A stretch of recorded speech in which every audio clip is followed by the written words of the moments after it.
Call this meeting to order. The first order of business is a Pond Hill outdoor classroom presentation.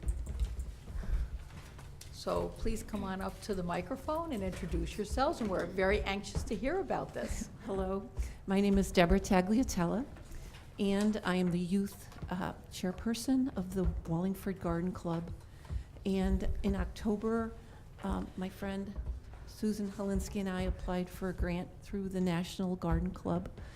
And there are quite a few applications, there were over 400, and only 28 people were granted the $1,000 grant. So I approached the Wallingford Garden Club and asked, do you think you can give a gift to Pond Hill School of $1,000? And the project was supposed to be a collaborative project, and I spoke to Mr. Joe Paul and Laura Clark, who are teachers at Pond Hill, and asked them what they would like for Pond Hill School. And they contacted other teachers, and they decided that they wanted benches for the outside classroom for the Janet H. Donovan Memorial Outdoor Classroom. And they also wanted an enclosed whiteboard. Since the application was made, they had asked for 4 benches, and as of March 1st in our meeting, they decided that it would be nice to have 2 classes out at the same time and do some team teaching outdoors. So the proposal is for 8 benches and 1 enclosed whiteboard, and which is great because it's portable, it's lightweight, and it looks like a great opportunity for Pond Hill School to interact with the children and faculty members from the Hamden Middle School, which is a special group of students who are called the Team Pioneers, and they work with soft tools in order to construct projects for different charities, such as the Breast Cancer Association last year, and also the Red Cross Association. And if you want to look up on YouTube, they have their own video of them working, making candle holders for breast cancer awareness. So the club would like to give the school $1,000, up to $1,000, to prepare the outdoor, make an addition to the outdoor classroom. So, and I sent everybody, I hope you all have pictures of this. Okay. It's a wonderful opportunity for both schools to communicate, write letters, thank you letters, and get to meet. Hopefully at the end of the project, we'll invite, principals, teachers, board members to come and celebrate this collaborative project. So. Mrs. McKay, you had a question? Yeah, I just wanted to frame it up. Deb had come to me about a week and a half or 2 weeks ago, had emailed me and wanted to get on the agenda and wasn't sure about the protocol and how to go about it. And in speaking with Dr. Menzo, we don't need to vote on this, but I remember there was another project that was done at another school, another time, and a board member had mentioned to me that, wow, I didn't even know that was going on. Yes, it was you, Mike. And so that resonated with me. And so I asked to have this put on the agenda, even though we don't need to vote on it, but more just as an awareness factor so you guys know what's going on. And I just thought, in my mind, what an amazing collaborative, again, this community, you guys didn't get the grant, but here the Garden Club is bellying up and saying, hey, we want to support this. And it's just another example of how our community comes and answers the call when there's things that need to be done at our school. So I asked to have it put on the agenda just so that you guys know what's going on. And again, there's no action. And as you can see, Danielle's here, and obviously there's support all the way around for the project. So I just wanted to frame that up, why I had asked for this to be put on the agenda, and that's the reason why. So that's it. Mrs. Thank you Purcell? yes. Hello? Oh. No, I just want to say thank you very much for coming together to do this, but also thank you, Pond Hill School, for being insightful to have the outdoor classroom, because I know, I used to teach outdoors, how much the students enjoy that, and so kudos, that's all. Thank you. Any other remarks? Well, thank you so much. We really appreciate it. Thank you for the So opportunity you guys to are, speak. go do your thing Thank and you. figure out what you, and just invite us when you're ready to I do your will. ribbon cutting, Yes. so we can come and Hopefully at the see end it. of May, Yeah. if everything runs smoothly. Yeah, yeah. Okay. Keep us informed. Thank you. Thanks, Thank Deb. Thanks, guys. Thanks for coming out. The next order of business is the Operations Committee meeting minutes from January 29th, 31st, and February 12th. We can take them as a group if that's the desire of the group. Sure. That's fine. Okay, we'll take consensus, starting with Mrs. Corso. Yes. Yes. Yes. Yes. And yes, thank you. No corrections? There was one clerical, we'll fix it after. I just, Yeah, just an addition of a clerical, that's not a big correction. Item 3B, World Language Field Trip Approval for Spain 2019. So if you would like to come up to the microphone and introduce yourself, that'd be great. Hi, I'm Maria DiVirgilio. I'm a Spanish teacher at Lyman Hall. I've been teaching Spanish at Lyman Hall for 25 years. And thank you for considering the trip that I put together for my students and Sheehan High School students as well. My husband is here, Lorenzo. He coaches the girls' soccer team at Sheehan, and he's been doing that for about 10 years. 12 years, okay. And I put together everything that was requested, and I'm here to answer any questions that you may have about the trip.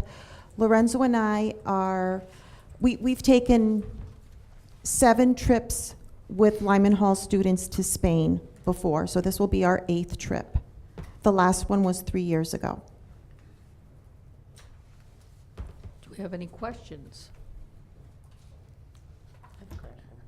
Mrs. McKay? well, first off, I want to know if I can come, because it looks amazing, but I'm joking. But it does look like an amazing trip, but I just was curious, is this, because I saw that Mrs. Duthie had signed off, and I wasn't sure if a student, are we opening it up to Sheehan and Lyman Hall, or is this exclusively a Lyman Hall trip? Good question. I opened it up to Sheehan students as well, to students who are taking Spanish or are with Lorenzo on the soccer team. Sure. And I've had replies from juniors and their parents. They were at the initial meeting I had for distributing information, and a lot of them have gotten back to me that they are interested in going. All the students that contacted me from Sheehan are all juniors right now who are taking Spanish. Okay. So how many in total? How many students will you take in total? What's your max? The max is 60, and that sounds 60? like Oh, a that high many? number. It does sound like a high number. It is a high number, but I was actually surprised to have so many parents and students at the first meeting at Lyman Hall. There weren't enough seats in the lecture hall. There were parents and students standing in the back and on the sides. And so far, I've had 50 students or parents email me. I asked them to email me only if they're very, very interested and very likely to go if the trip runs. So that's a big number. That's more than I've had in the past. Yeah. And so just refresh, but I should know this, but I don't. What's our board policy? What's our ratio? 6 for- to 1. Is it 6 to 1 for international? Yes, it is, and that's what I've done in the past, and I do have a long list of chaperones. I bet you do. I really We do. see them. Colleagues and parents have offered to be chaperones. Thanks. Mrs. Thank you. Braccio, you had a question? Do we have a chaperone policy for parents who are going on this? I know we have a day trip chaperone policy, but I do see that there's parents on this. Right. The chaperone policy is through the field trip policy on the board level. And due to the fact that the numbers are still uncertain, moving forward, and the trip is a year away. We will see how many students are actually coming once all deposits are paid and otherwise, and go forward from there. So it's 1 to 6. Yep. And whatever the policy states in terms of chaperones that is existing is what we have. Mr. Votto? So right now you have 36 definites. Is that what you're saying? Well, I don't have any. I'm reading this front page. I don't consider a definite until a deposit is made. So I actually have 50 students who are highly interested, who I told only email me if, when I get approval, you will sign up to go. Like, you're very sure that you're going to go. And even that might change, because once it comes down to actually Money. putting the deposit down and making a firm commitment, then that could change. Any other questions about this item? I just wanted to point out that obviously it's a year away, but I'm looking at our current year with snow days. The potential exists. I mean, it always exists. We've seen it happen where we've lost almost our whole April vacation. What happens in that situation? I mean, would that be considered an excused absence for students, but also for teachers? I would assume that would be, I mean, there's nothing you can do about that. You've got to plan in advance, and, No, that I would be just- excused for both students and. okay, and I just faculty. want to make sure. The same for, because they're leaving April 11th, which happens to be a Friday before vacation. So, Right. everybody's excused that day, too? Yes, Okay. that's right. Thanks. Any other questions about the trip? It was pretty well documented. Thank you. All right, so we can take consensus on this if there aren't any other questions, starting with Mrs. Corso. Yes. Yes. Yes. Yes. Yes? Yes. And yes, thank you so much for your presentation. Thank you. Item C, the Board of Education Financial Report for February 2018. Mr. Barone? Thank you. Can you hear me? Okay? Yeah. All right. So I guess the summary is we're projecting a higher surplus of about 170,000 through March, and that's through February. And that's being driven by changes in several accounts. One being the benefits. We've paid out a lot of our waivers, and we've recalculated the insurance, and so we've seen some additional savings there. Next item is transportation. We had a student leave the district, so we were able to assume some savings there because the student had a specific van, a one-on-one van. So that's why there's significant change there. Salaries, we're projecting a $426,000 surplus, and that's being driven primarily by vacancies that weren't filled and unanticipated leaves that pop up. Unemployment is an interesting one, although it's not a huge number, but at the beginning of the year, we were paying out a ton every month, and now we're down to maybe a couple $100 the last few months. So we think that's gonna end up in. At this point, we're still projecting a deficit, but I think we were projecting a significantly larger deficit earlier in the year. Medicare and Social Security follows the salaries a little bit, so that would, as we see savings there, typically we'll see savings on the Medicare and Social Security. The utilities, again, and I think we'll have a better feel on utilities after this month, once we get the March numbers in. The electric is coming in under budget, the oil is a little over budget, but the net is, we think it's gonna be about $15,000, $15,006 to the good. And then on plant and maintenance, we think we're gonna have a small surplus, but we never know what's gonna break between now and the end of the year. So we're projecting it right now at about 13,000. Any questions on any of these? We Mrs. can carry over Corso? 1%, is that right? We can carry over 1% of our budget, yes. To the next, And if the town approves it, yes. So we would go to, before the town and say we would like to carry over, it's up to 1% of our budget.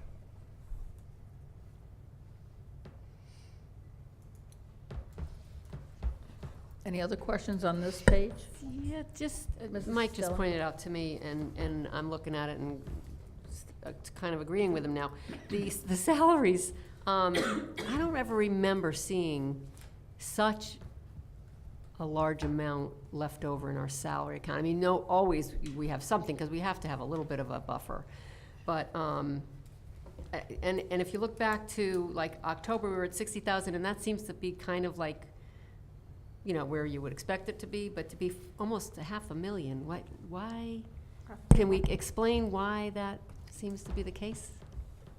We didn't fill a lot of, you know, as folks left, we didn't fill the positions. We are, I mean, there's some positions that we just didn't fill, so we're assuming savings.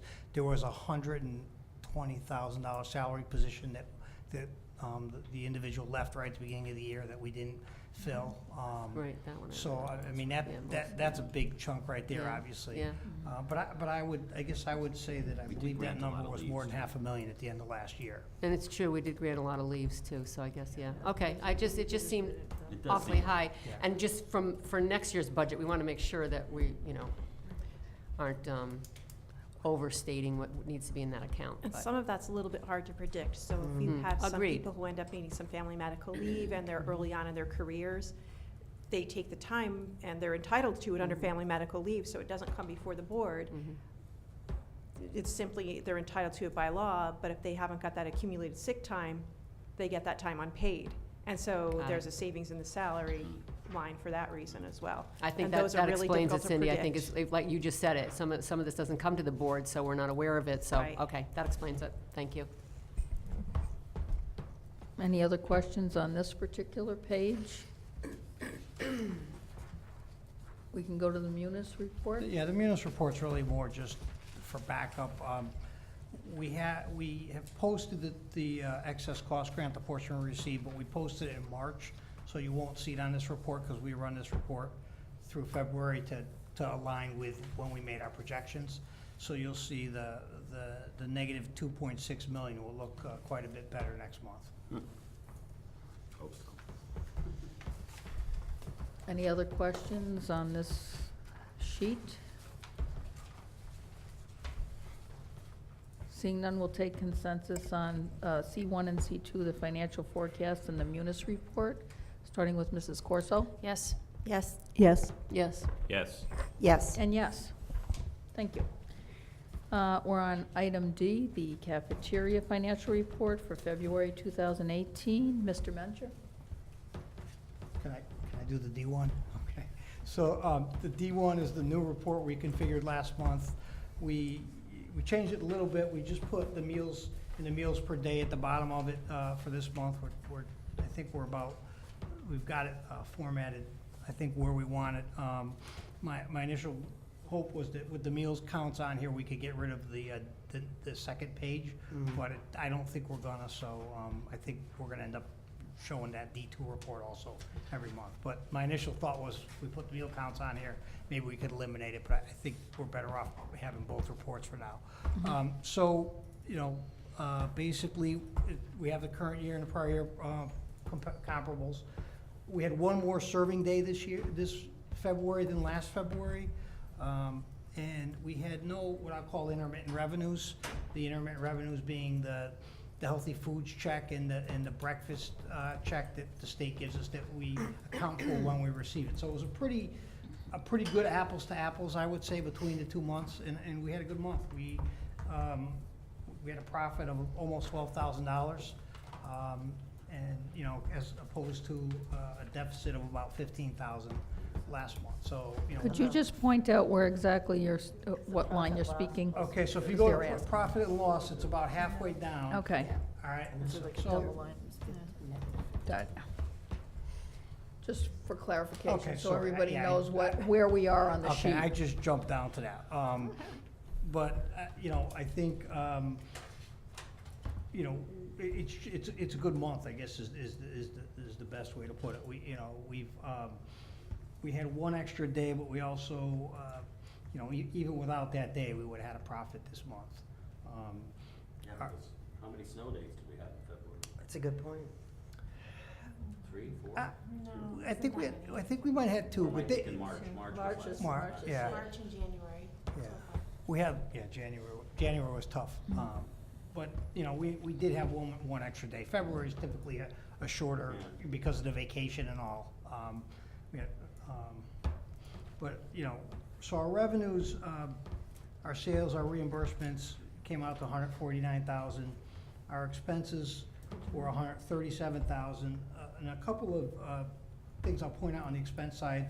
The payroll was about $7,000 lower, and that was, a big reason is, we didn't pay the waiver out in February, we're gonna pay it out in March. So, that accounts for a part of, probably half of the discrepancy between the payroll between last month, or last year and this year. And the profit too. A little bit, yeah, a little bit, but we still, you know, I mean, the way I look at this one, you know, it was a good month, no matter how, you know, how we look at it. And then the other piece is the food. The food, we were able to spend about 19,000 I see less in February. So, you know, Dave's group is doing a great job on managing that.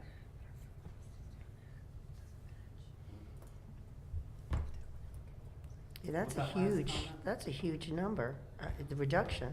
What was that for? Under food and milk, The food and milk, It's almost too huge. It almost Under makes the me worry. under food and milk, there's a, it's followed We- across from the previous. we've been trending on the food and milk a lot. You know, they've been, well, we've also been serving less meals too.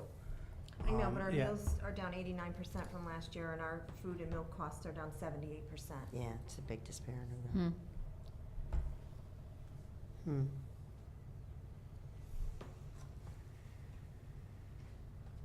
All right, I mean, Dave, do you wanna? Yeah, this is on. Well, we all know we're down in sales and meals. The good thing is my operators, my managers that order the food, including myself, we're controlling the middle of the page. We're buying just the amount of food that we need for the amount of business that is dictating on this sheet. Like Dominic mentioned, is we did have our best productive month on this statement. Once again, it's the third month in a row our managers have run a low food cost. The $49,000 in expenditures, where we saved 19 compared to last year, they ran a 33% food cost, which if you guys remember, we were averaging 35 the first quarter of the year.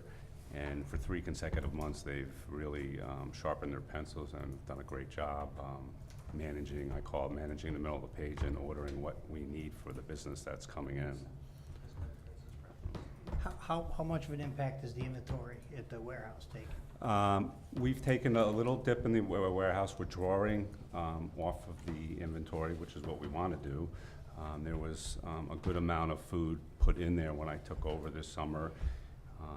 We replenished it a little, but we are drawing off it quite a bit, and that's where it's showing for the last 3 or 4 months that our food cost has been doing very well. Next month, the end of this month, is we are going to be making some purchases on a lot of our foods, which we call the center of our plate. A lot of we're buying direct ship on a couple different vendors, and we'll see that hit at the end of this month in April. But I'm not worried about it. I think they're doing an amazing job, and sales, I'll go over next after Dominic's done, is sales are creeping for the better.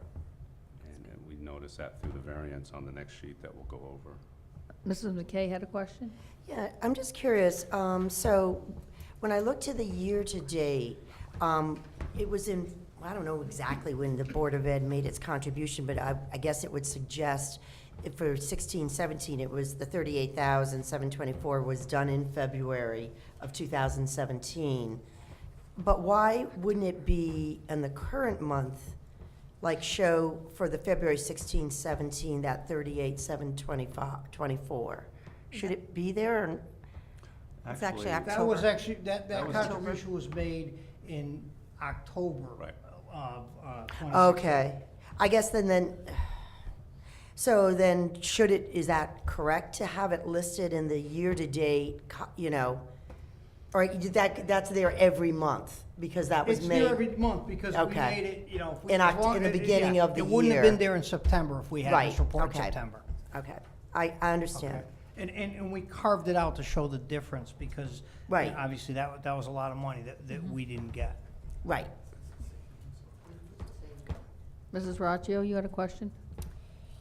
Yeah, I just, I pulled up, I still get the food rescue information as to what's been saved from the cafeterias and donated to Masters Manna.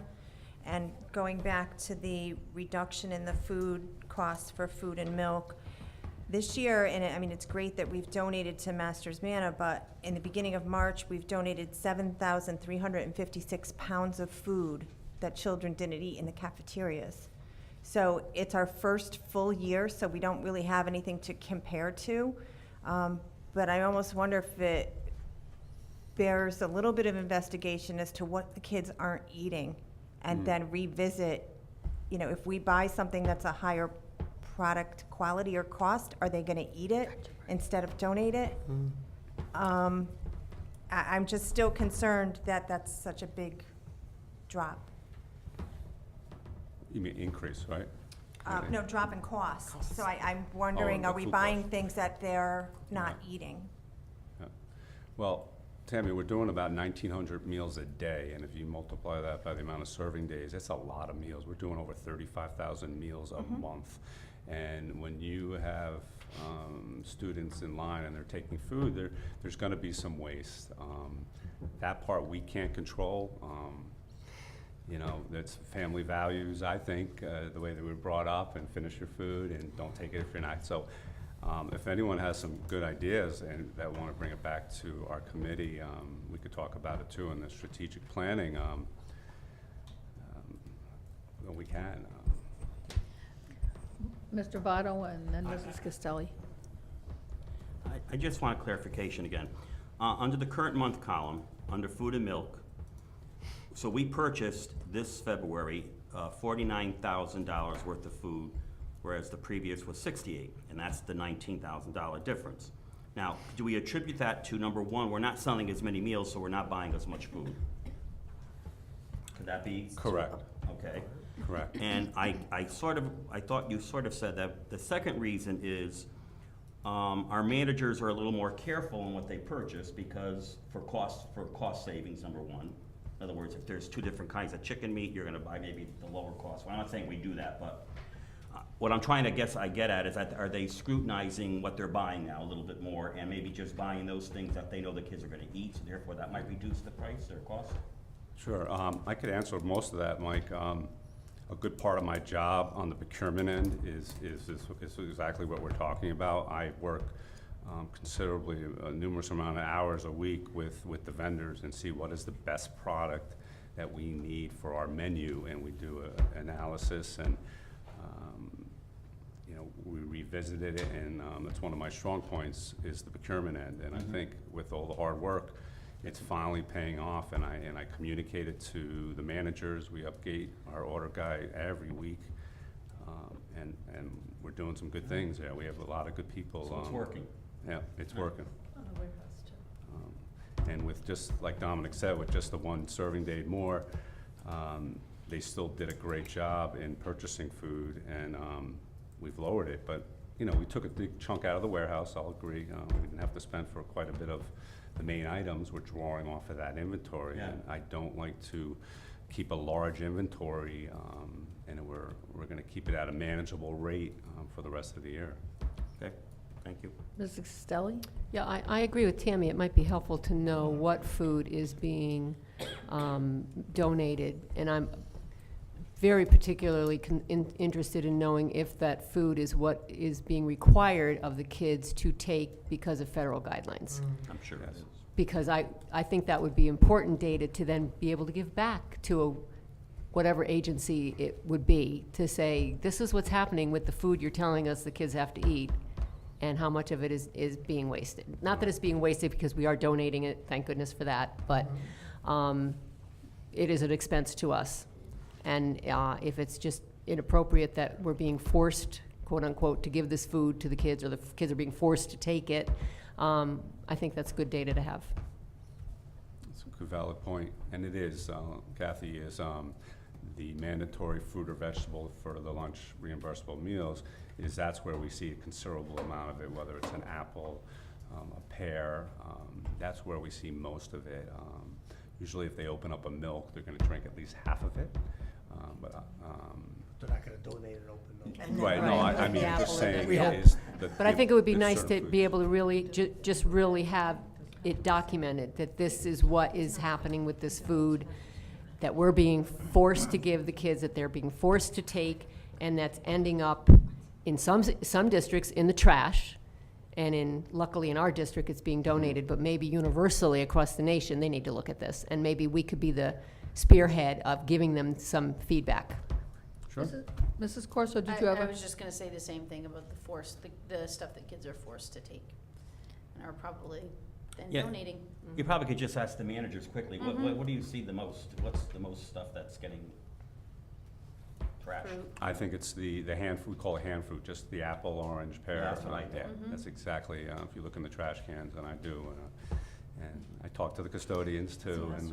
Do they still we co- make the kids eat those rolls that are horrible, the heavy, thick? No, we have the things? waiver. We No, did- we we have did the that. We got the waiver. waiver on that, right? Yeah, but we are looking into other things, like the district had this year is, we had the strawberries in the 4-ounce jars, ready to eat. Yeah. And the kids won't throw those away, so Oh.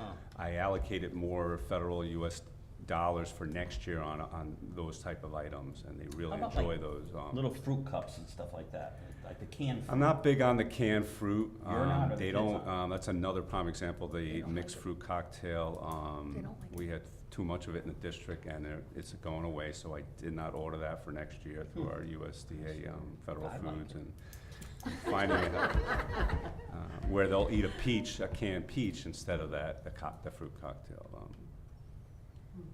Finding out what they like and dislike is important, and we'll go over that in a little while. No, go ahead. I think most moms can tell you that when you cut something up and put it, like the strawberries you're saying, and put it in the refrigerator, or you cut something, cut apples, cut whatever, and if you cut it up, Easier. they eat it, and if you don't, then they don't eat it. So I think Oh, you're on the right track with good cutting point, up yeah. those That's strawberries. very Versus a true. whole apple. That's very Yes, true. Sliced up yes, apple or yes. something. Even for me, Yes. I'd rather have it cut up. Right? If you cut it up, they eat it. They Mrs. pick Costelli? at it. That's actually a very good point, Erin.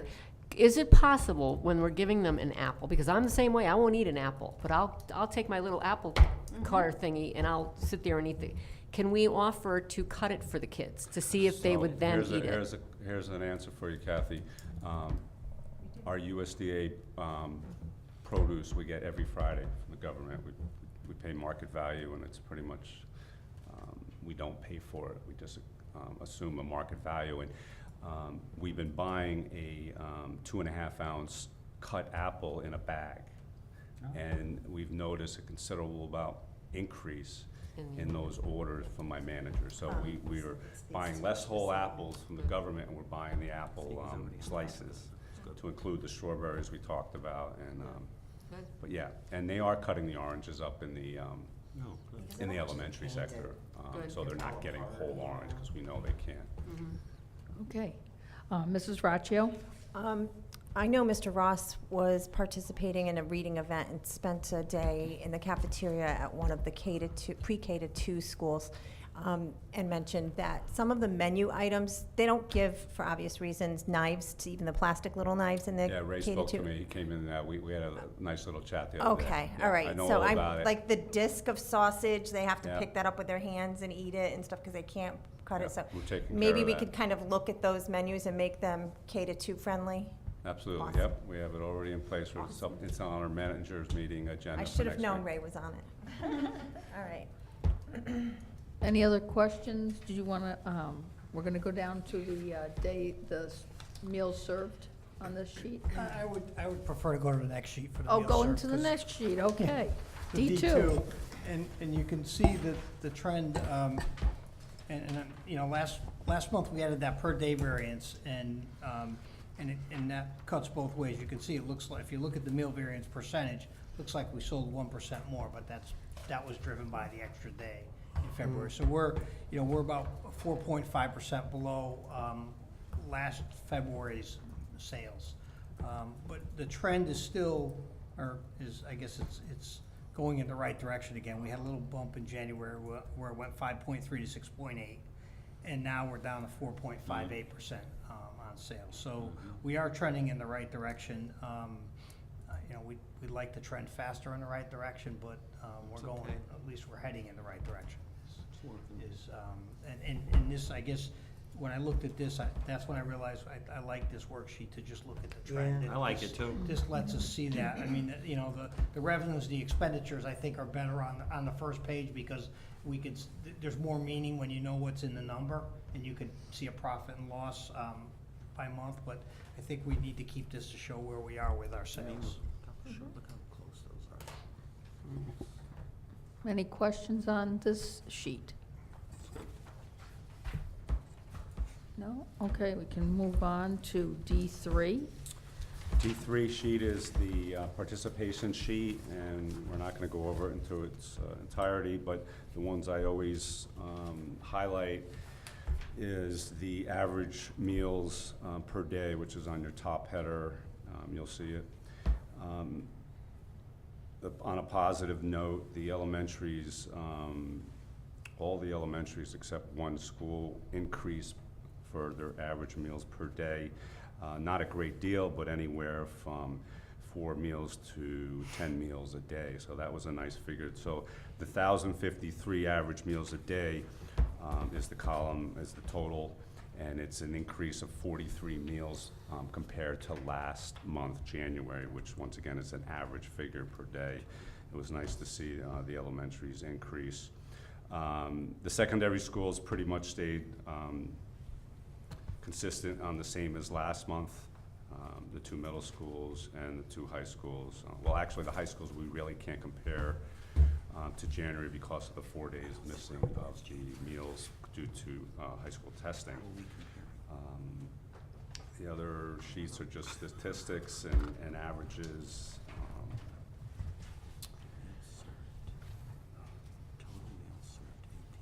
What I also noticed that's not on this sheet is our breakfast at one of our high schools at Lyman has increased 15%, which once again isn't noted on this participation sheet, but in our average meals that we're claiming to the state and also on another spreadsheet. We did a promotion there, the manager and I, and all we simply did was we checked with Joe and we put a table out in the hallway right where they come in when they get off the bus, and we just did a free samples. We marketed it, we put it on the announcements. We were out there at 7 in the morning, and we keep hearing that students, believe it or not, don't know we serve breakfast in the 2 high schools, so we brought it to them, and they enjoyed it, and within 7 days, we noticed an increase in the daily average breakfast. So we're doing the same thing at Sheehan. We had it scheduled for tomorrow, but that's most likely not going to happen, I hear. So we will do that same concept at Sheehan, and we're looking forward to that. Any questions on this, on D3? Seeing none, we'll move on to D4. D4 is my marketing. Once again, like last meeting, we're not going to go over this in detail. I'm just going to pick out some highlight things that we're working on to include tying a lot of this in with the strategic planning committee of mine. The survey, as you all know, we got a pretty good successful rate on responses. We are bringing and tallying all that information in, and we're going to report out to the board on the next Board of Ed meeting with the results and some strategies that we're going to be taking. So we look forward to that. I spent a lot of time on that over the weekend, analyzing what the students want and the parents. So we'll report out on that on Monday the 26th. The second page is the middle school, high school. Just a couple things to note. Actually, it's the last item on the middle school, high school. I'm not sure if you guys have heard of the Working Camps project that we're going to be hosting, and I think most of you don't know it, but I could talk about it real quickly. We were chosen as a district from work camps, a nonprofit organization out of Colorado, to house 400 volunteers from missionaries. Mark and I have been involved with the Board of Health. We were going to host them at Sheehan High School in the gymnasium, in the cafeterias, and they will work out in the community every day for 7 days, and we will house them and feed them. This is a great program. This is we're going to be serving, for the 7 days that they're sleeping here, we're going to be serving 1,200 meals a day and over 7,000 meals for the week. This will start right after 4th of July holiday. We're gathering up my staff. We're going to need about 9 to 10 staff every day. What's nice about it is very organized and structured, where their whole program, they go to cities and towns, and they've been doing this for years, and they chose Wallingford. Big project. I'm looking forward to it. What I like about it, besides the families getting taken care of in Wallingford with their housing and their people that need help from these people that are going to be helping them with their homes. During our downtime when we're closed in July, this is going to bring about $22,000 to $25,000 worth of revenue for my department, with looking at a net profit between $13,000 and $15,000. So that's the great part. But once again, like I mentioned, I think the families and the amount of homes that they're going to hit in this community is going to be phenomenal, and we're going to get a lot of exposure, I think, from their organization, and this is a time we could reach out to the press and get some PR out of it. Okay. How do we, go ahead, Kathy. Kathy and then Mike. So housing, are they bringing their own bedding, or are we supplying bedding? How's that working? They bring everything. All I do on my end is I provide the 3 meals. Every day they go out into the community, so we pack them coolers full of lunches, and they prepare their own lunch on the sites. I'm going to let Mark talk in a second, because he knows a little more on that end.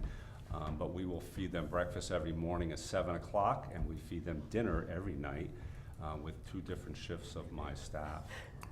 So it's funny, I didn't even see Mark down there, because I was going to say, and is Mark Deptula aware of this? He is. There, Mark. He is. We've been in a meeting with the Board of Health. And Okay. it started a couple months ago, and it's a... So these 400 people are gonna sleep in our gym? They are, and this is twofold. It's not just a good community project, but this allows the health department to get their emergency evacuation, and I think it's a medical exercise to see that they can handle that many people. So this has been in the works for quite some time, and it allows them to take care of this necessary exercise with a good group of people that we know we can trust. Right, but you said 400 people, correct? Approximately, or whatever. And they're gonna be sleeping in one of our gyms, both gyms? I need a little more specifics.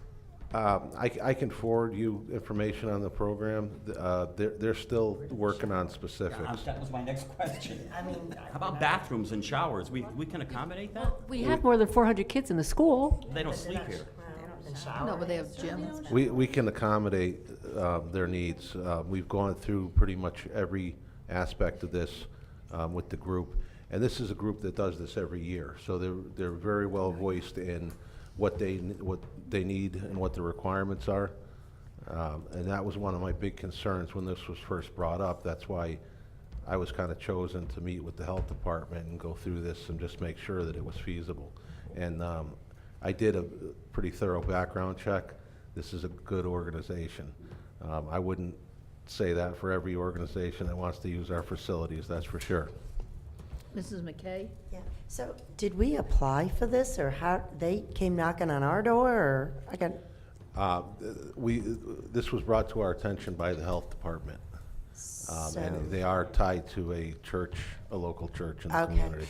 And so, who's paying for all these meals? So how it works is just like how we run our program day to day is they're actually giving me all the lists of their menus and the amount of food and what type of food they want. It's very basic food, and we'll prepay for it, and we're going to get reimbursed within the month. So who's To the include the labor. So who's the reimbursing arm of this? Is this their organization, or is it the federal It's the government? Work Camps It is. Association. The work camp, okay.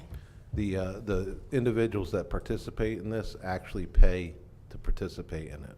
That's right. Okay. That's a good point. Yes, That the makes volunteers, sense. The 400 volunteers. Okay, that Mark, makes yes. sense. Okay. Okay, Mrs. Purcell and then Mr. Arvato. Okay, I just had a question, like, where in the community are they going? Are they doing anything in the school district, or is it just personal homes and? There's been a list. It's personal homes, and anyone in need can apply. And that doesn't necessarily mean, they're looking for a particular value as far as the house is concerned. You could own a $400,000, $500,000 home, but not be able to afford to fix something. So they'll look at all of that, and they have a pretty extensive checklist that they use to see if people qualify. Mr. Arvato? No. Mrs. Purcell, did you have? You done? Okay, Mr. Arvato? So I'm going back to the gym thing again. Is it just one school we're using, or two high schools? One school. One school, all right. Correct. And they're gonna come for a week, did you say? Yes, In the month of July? yes. Are there Yeah. any children in the school during that week for any kind of program at all? During that week, the school will be closed to other programs. There doesn't necessarily prevent you from using outdoor facilities, but certainly that area of the building will have limited access. We've gone through this with the building administrators, and everyone seems to be on board. Now, do we assume that these people have all had background checks and,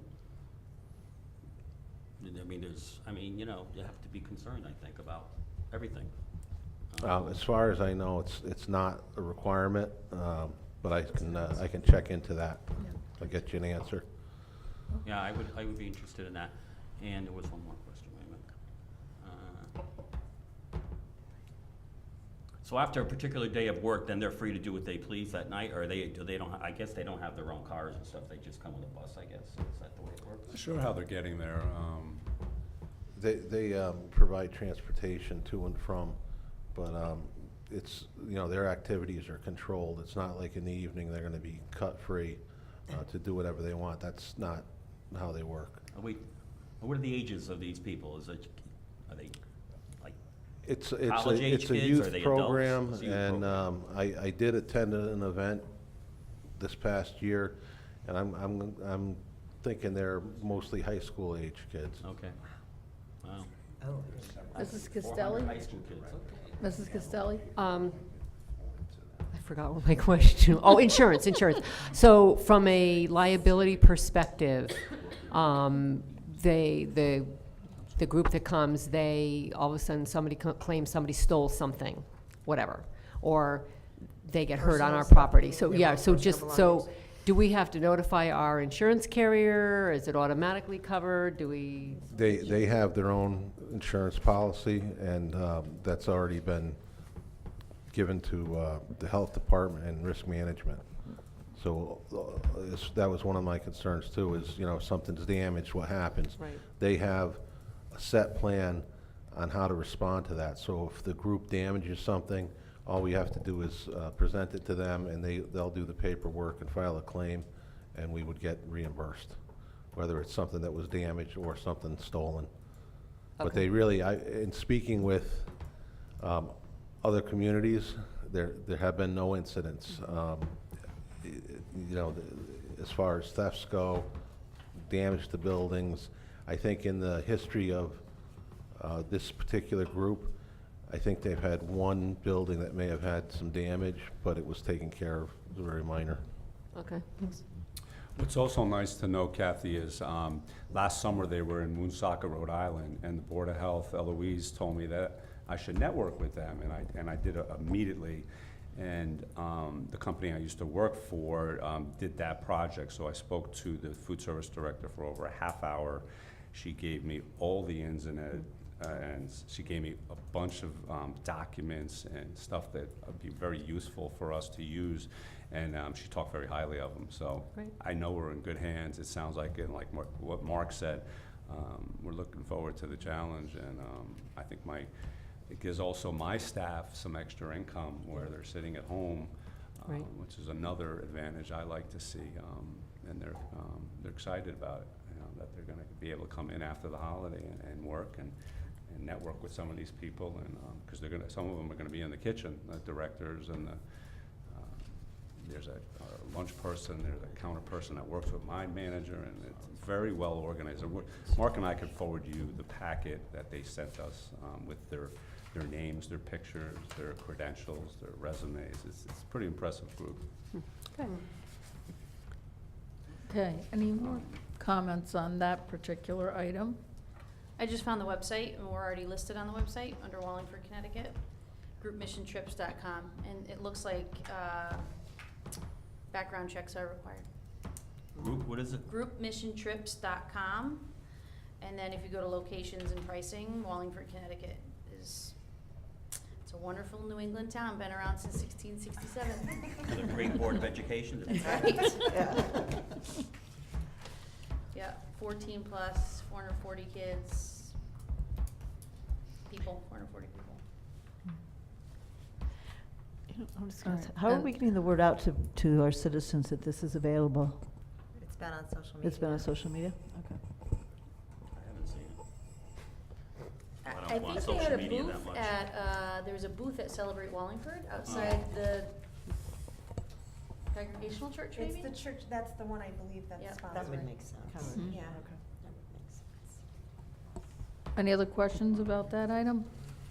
And then we have the last page of D4, which is the customer service report. Yes, last page is, we missed breaking our 4-month consecutive streak. We had one small incident, and we resolved that incident with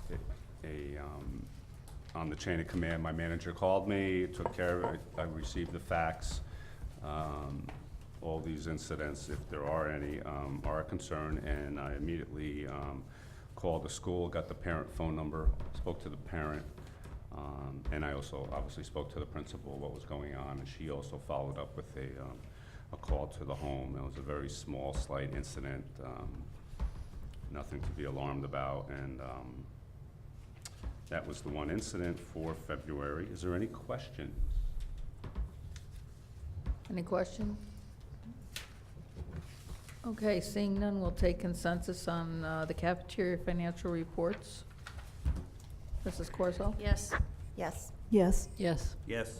Yes. And yes. And we come to public comment. Is there any public comment this evening? Seeing none, we're adjourned.